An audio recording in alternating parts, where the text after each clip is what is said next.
Welcome to the All New Marvel Roundup, your guide to the weekly Marvel comics with me, Phil, and as always with Charlie. Yes, sir. All right, Charlie, how do we want to do this? Okay. Well, we only have one book in common this week. I've got 3 that you didn't read. How many do you have that I didn't read? 4. You want to go 4? first? I'll go first, sure.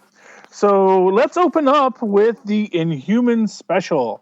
I was actually surprised you didn't read this because you read the Amazing Spider-Man Special, and this is the continuation of that adventure. So to give you where we are, Medusa and Spider-Man and his amazing Inhuman friends were attacked by Red Raven, who is very mad because his home of Air, which is a floating island, it was attacked, he feels, by the Inhumans.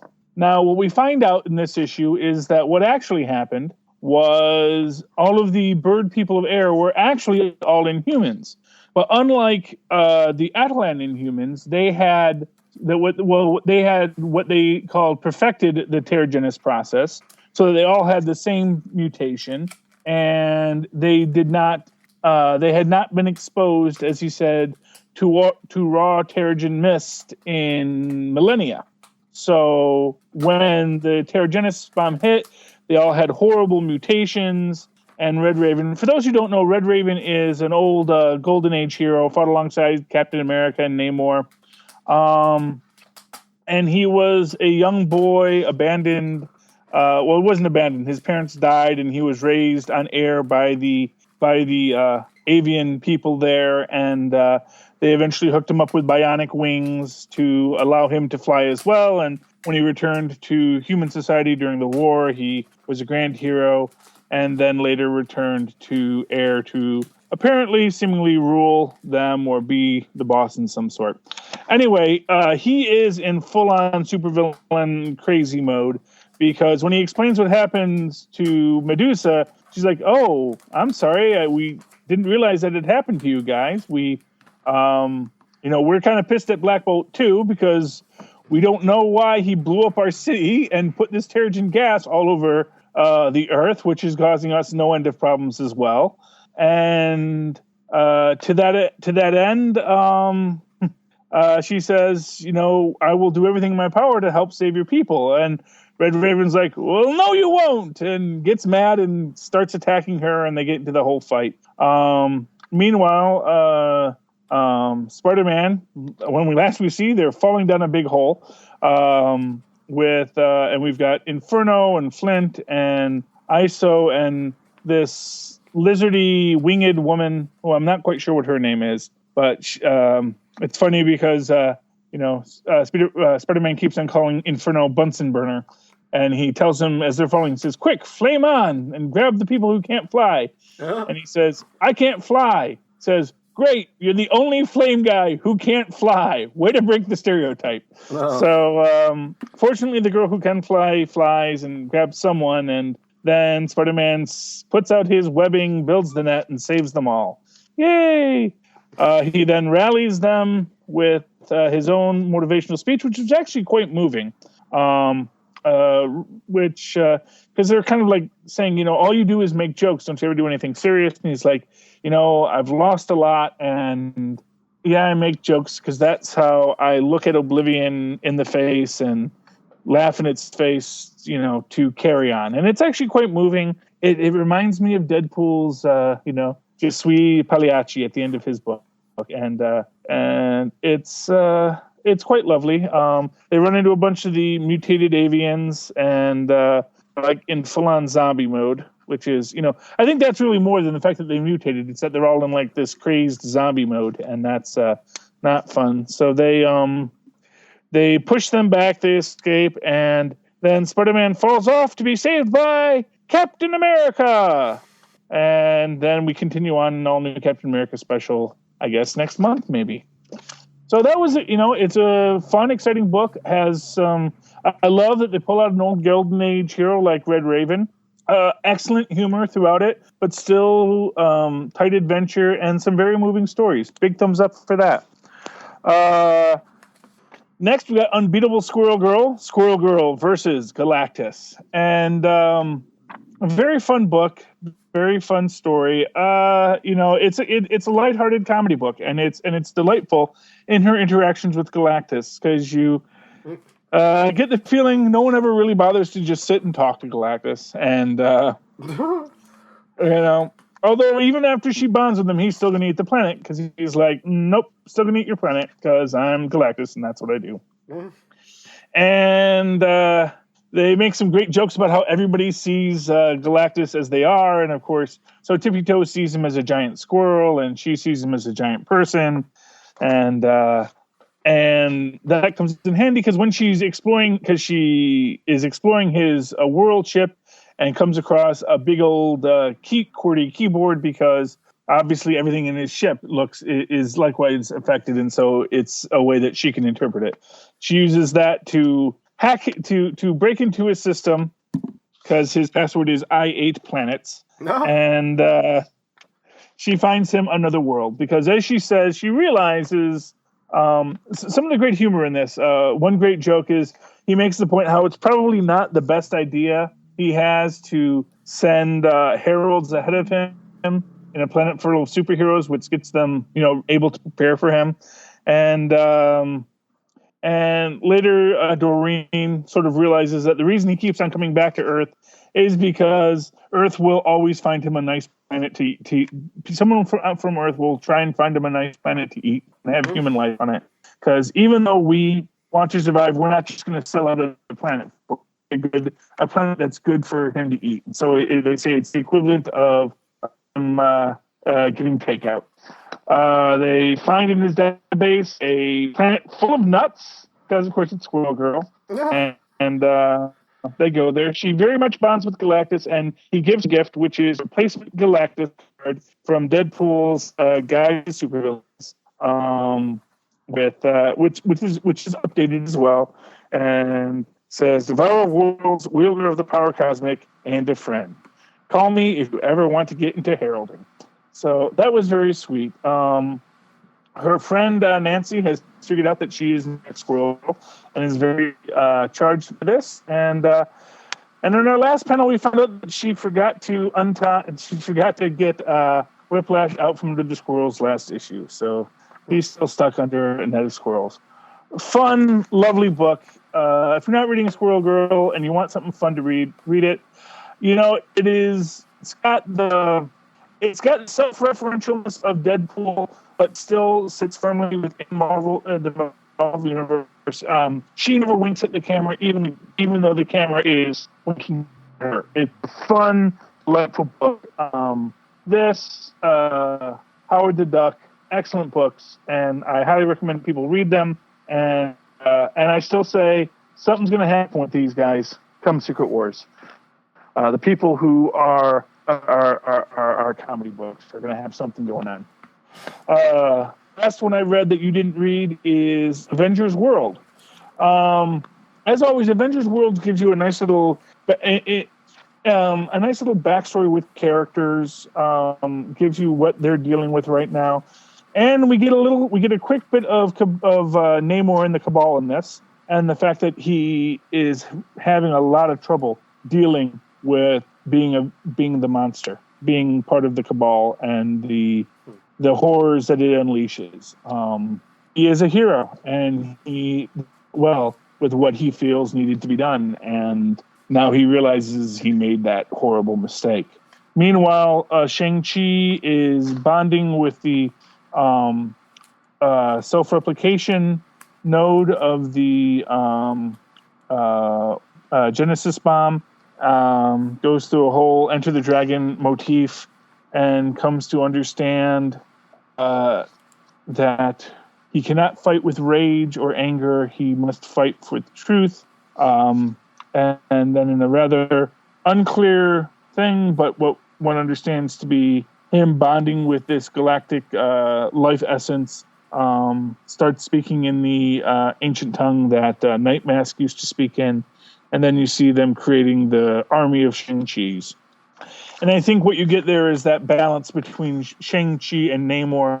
Namor attacking from rage, and realizing that he has been weakened because of it, and Shang-Chi that the true path is life and enlightenment and all of that sort.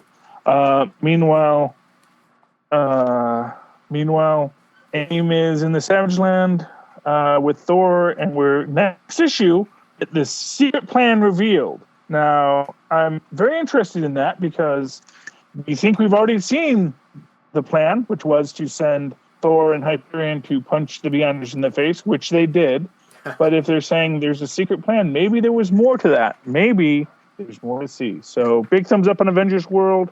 As always, it's a nice character-driven sorbet between the big data drops of the other Avengers books, Avengers and New Avengers. And that's what I read this week. What did you read? Well, first off, by Black Widow number 17. Let's see. This leaves off where we left off. Well, she's talking to the guy from Chaos. He looks like a tall African gentleman. But it begins with him putting images in her head of, like, her perfect life.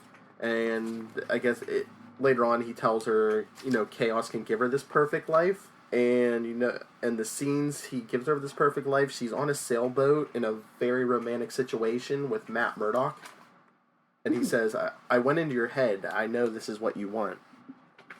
And he goes on to tell her that Chaos basically wants her to do what S.H.I.E.L.D. wants her to do, what they usually have her do, just go out and take care of, like, bad problem people in the world.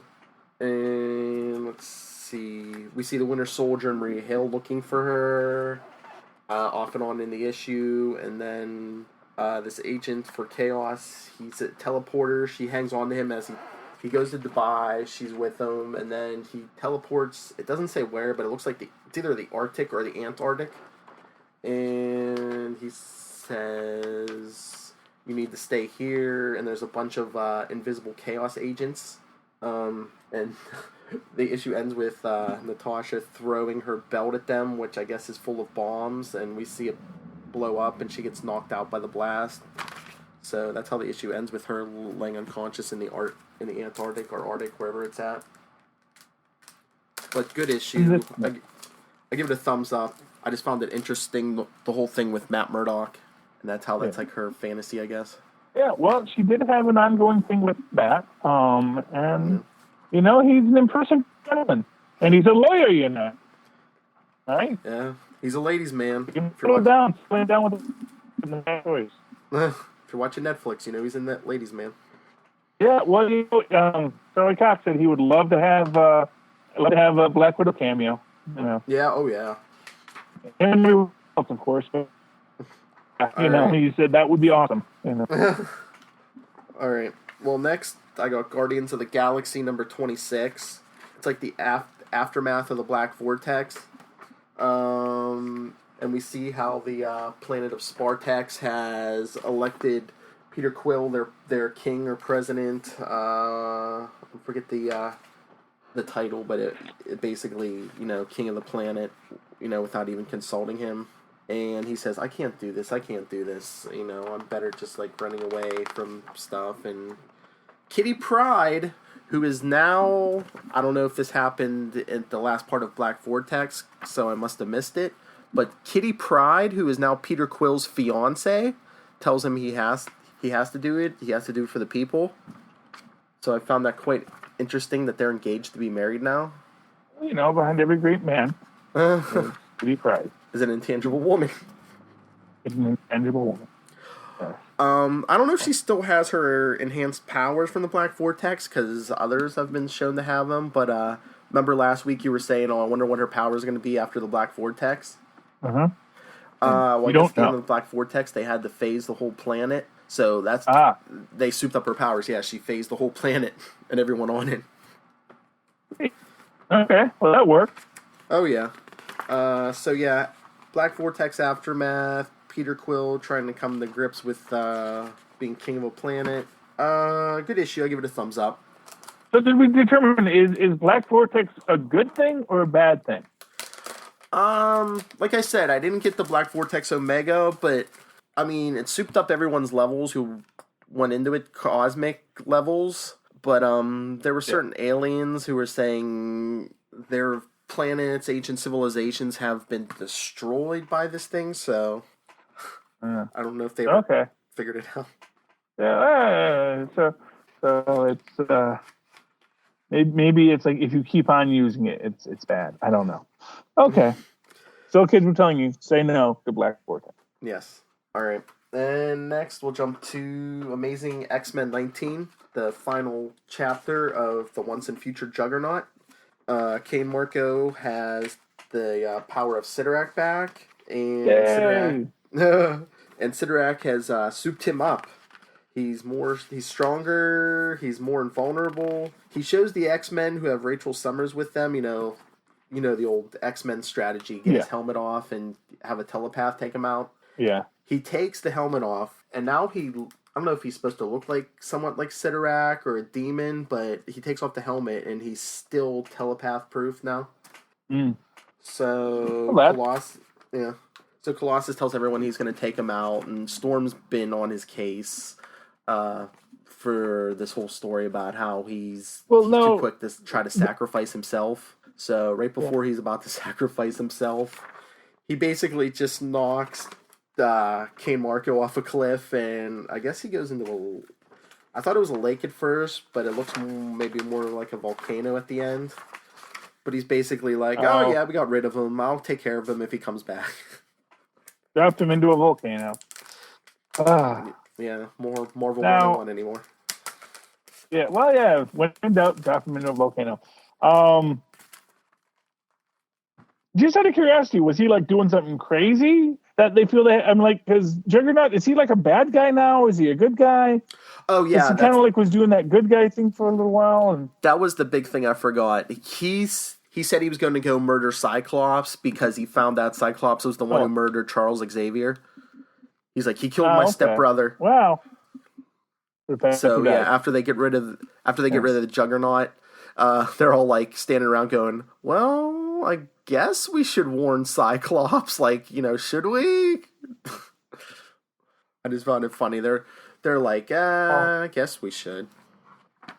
But I guess I'm gonna thumbs up. These are things you got to deal with when you decide to, live here. So maybe you had it coming. Yeah. All right. So speaking of X-Men, let's jump to All New X-Men 40. Unless you've been living under a rock this week, you know what happens in this issue. More Black Vortex aftermath. The team's back on Earth, and it looks like Angel kind of at least has some of the Black Vortex powers because he has like yellow glowing wings now. Yeah.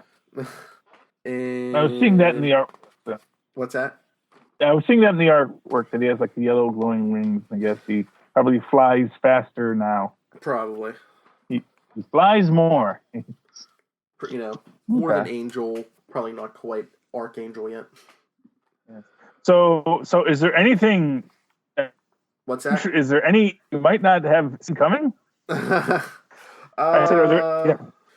the thing we did see coming that Jean Grey kind of accidentally mentally eavesdrops on the young Bobby Drake and finds out he is a gay man.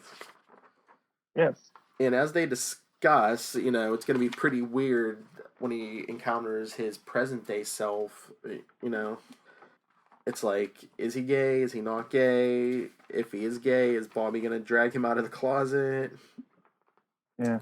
Well, I mean, I've told you my theory on this, and I can, I think that what it's going to be is that he was gay and Xavier because he knew his X-Men had to be above reproach to be the mutant heroes of the world, to have people not thinking of mutants as evil. He messed with his head, tried to make him into something more acceptable to the grand masses. And I think that might have been something in his exuberance, in his youthful exuberance, that Professor Xavier might have done, and probably later came to regret, but then realized if I undo it now, it's going to be more trouble than it's worth, especially for me. So I think that's going to be the big reveal in this, is that all the X-Men are going to realize that Xavier had manipulated all of them in some way or another to make them more perfect in more acceptable to the masses, and that's going to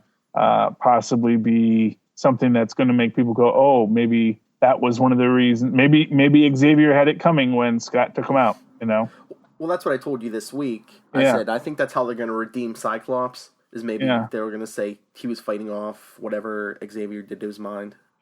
Well, because I actually thought that might have been something when Xavier was saying, "Oh, I can take out Scott. I can take out Scott in X-Men." I was thinking, well, yeah, maybe Xavier put something in Scott's mind that was like an off switch. If in case of emergencies, he could turn all of his X-Men off, and made sure if that was the case then. And now we got this. I'm thinking, well, because if you think about it, and you're a telepath, that seems like something that you might, if it's so easy to do, as with all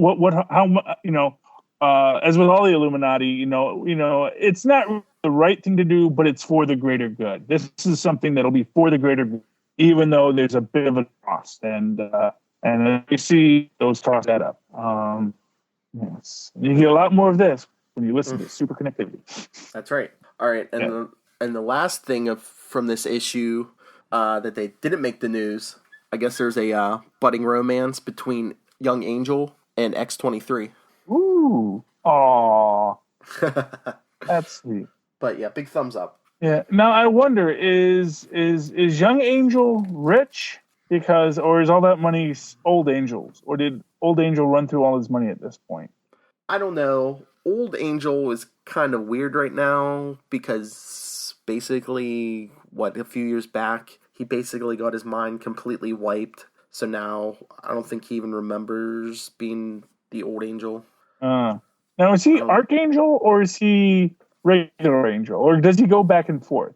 He goes back and forth because I think that was the whole mind wipe thing. He almost came under the control of Apocalypse or someone, and then I think the metal wings returned. I think at one point he could switch back and forth, like regular wings and metal wings. Who knows? Yeah, well, that was confusing me. Like, I remember during World War Hulk, and in World War Hulk he was Angel, and then when Norm in he was Archangel. It was like, well, why is he in that and then, or something like that? There were concurrent issues of things, and different artists, and it was like worse than should Captain America be skinny now, or should he be all buff? It's like, like each artist was having their own way with it. So that's all. That's one of those things. If you're not an X fan, it like really confuses you. Is what is Angel's current state? Is he Archangel? Is he not? I don't know. Yeah, I think it depends on the writers and artists. What works for this story? Yeah. Let's just have him be normal Angel today. Yeah, it works. All right, let's get to the one we both read. Yay! The penultimate issue of Hulk, When Opposites Attack. Yes. So, as we see, and I want to be honest with this. This is, who's the strongest when there is. I mean, clearly at this point, Ross won. He knocked out the Hulk. He's back to Banner. The only reason why the Hulk comes back is because Banner, I guess, breaks his own finger to wake the Hulk up. So, yep. So I'm saying Ross really won that battle, even though they have the Hulk come back at the end and win. And, if you like Hulk battles, this is 99% Hulk battle. And that's pretty cool. And then he gives Ross the cure, which I liked Red Hulk. I liked him as a character, so I'm going to miss him. I'm going to miss him a lot. But, as we saw, the leader could come back, so maybe so can Red Hulk. And then he gives Ross over to the government. Yeah, it gives Ross over to the government. And I just realized he's actually going to visit Jen. That's why he's in Dumbo, because that's where her law office is. And we actually get Superior Iron Man there. And although he's got the mask, so maybe this is after the next issue, and something happens there. Yeah, that's what I was wondering. Because in Yeah. Superior Iron Man, he's been staying away from the Avengers. Yes. So makes you wonder how that works out. Although they had the preview out for the next Superior Iron Man out this week, and at least from the previews, it suggested that Pepper didn't know that the program had planned to wipe Tony's mind to replace it with him, and I tell you, it makes you wonder, why do these scientists work with these AIs? Because is there an AI you create from your own mind that doesn't want to just replace you? Well, it's Tony's ego. Yeah. Tony's ego. He thinks he can create the perfect everything. Yeah, and that never ever works. Yeah. Not once does that work. The only AIs that have proven to not be evil, and actually, really, there's only one, and that's Jim Hammond, which was the most perfect AI, and no one knows how he built it. Although I think it just has to do with the Horton cells, and once you create the artificial Horton cells, that actually makes the proper AI. But the next one, Adam 1, fell. Actually, that's not true. Adam Warlock is also an AI, so he actually so Adam there's Warlock? two. Adam Warlock. People forget this about Adam Warlock. He is an artificial human. He was actually created by the Hive, who actually, interestingly enough, that's Doc Green's previous base was the old Hive, and they were like super scientists, super villains who weren't the beekeepers, AIM, and they created an artificial human called him, another artificial human called her, and that artificial human him eventually became Adam Warlock. I guess I just never thought of Adam Warlock as an AI because he's biological. Yeah, but technically, I mean, he's as much an AI as the Vision or Jim Hammond. Yeah, because they're basically the same model. They're later iterations of the same basic model. And I do hope they do bring in the old artificial human as at least tie that into the Vision somehow in next week's Age of Ultron coming to a theater near you kids. Oh yeah. Yeah, and I could probably find that out right now if that's what they do, but I kind of want to be surprised a bit. But yes. So, what did you think of the Hulk? I liked it. What did you think of the ending when he tells them he's dying? I thought that was interesting. I'd like to know. I wonder what he means by "I'm dying." If he means that the Doc Green persona is decomposing, that that maybe the Hulk, and this actually is what I was thinking, is that maybe the Hulk is stronger than the what do you call it? I'm forgetting the name of that, the virus that he has. Oh, the Extremis. The Extremis virus. That maybe the Hulk immune system is stronger than Extremis, being the strongest immune system there is, I guess. I didn't know if it had to deal with like Banner's health issues also. What health issues does Banner have? Well, didn't the whole thing start when Banner got shot in the head, and that's why he took the Extremis to like save his life? Well, Banner got shot in the head, and it like ate his brain. It's like all lost his marbles literally. So he like came out. He's like got like a childlike intelligence, and so Shield puts him up, and he's being a nice guy in this little town, sweeping up the floors with the people who found him, who are actually Shield agents, but don't know that. And then, much like in the old TV show, someone got him angry, and he became the Hulk. And brain started to Hulk, but because his brains had been splattered improperly, they were like, and they made the idea of, if you break your arm, the bones will heal, but they got to be set first. And you just try to heal them when they're not set, they're going to get crazy looking. And they eventually give him the sort of set his mind right, because he was going crazy as his brain was healing and was, kind of the Squirrel Hulk. But now I'm wondering if his brain is healed, but the Hulk is reasserting itself, and maybe that's why he's dying. Yeah, because or maybe the Extremis is defeating the Hulk. Maybe it's just, or maybe the Extremis, yeah. Or maybe the original damage from like the bullet and everything. Maybe their brains just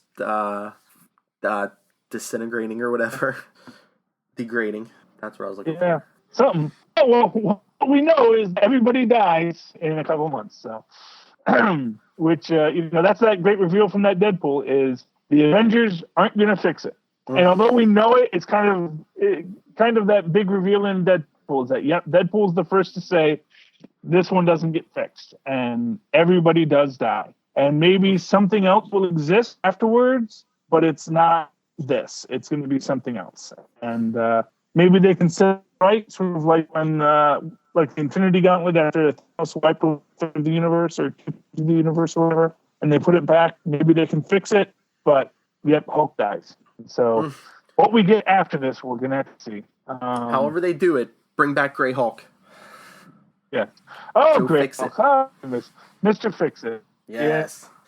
Yeah. I had a story once that I always thought that would be great, was have a storyline where, like, Grey Hulk, Mr. Fix-It sort of manipulates all the other Hulks in the head to sort of dominance over Banner again and goes back to being Mr. Fix-It. Yes. And goes back to Vegas, baby. Goes back to his old stomping grounds. I would read that. I would read that. Dang. I always wanted to see Hulk Fix-It versus Kingpin. Or Fix-It versus Frank from Bayonne. There you go. Maybe we'll get that in Secret Wars. Frank from Bayonne. Yes. Makes the Beyonder sound the like Beyonder's mob name. Yeah. I know. Makes him sound like I know, I told you radio that. talk show caller. Yeah. Frank from Bayonne. No.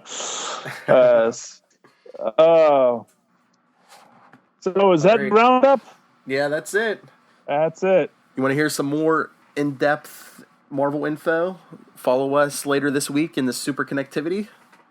And you'll hear Enough Said. And did you listen to Zach and Jesse's Daredevil show? Oh, I love that show. That is so great. Good. Oh, man, but I feel it's like hard because, we've seen the whole show. So it's a little hard because they're being good and they're like watching it slowly. And I'm like, oh, I feel so bad for you when you said that. Like, they're like, man, I really love James Wesley's character. I'm like, I'm so sorry to hear that. Oh, I like Ben Urich. Oh. Yeah. Oh, well, Oh, yeah. Oh, by the way, kids, spoilers. A lot of people die. Yes. Does not necessarily follow the comic book, but in many ways a good way, although, yeah. Well, we'll talk about it on Super Connectivity. You'll get our review of the final episode of Daredevil on Super Connectivity. At least you get my review. Okay. All right, everyone. That's it for this week. Follow us to Super Connectivity in a few days.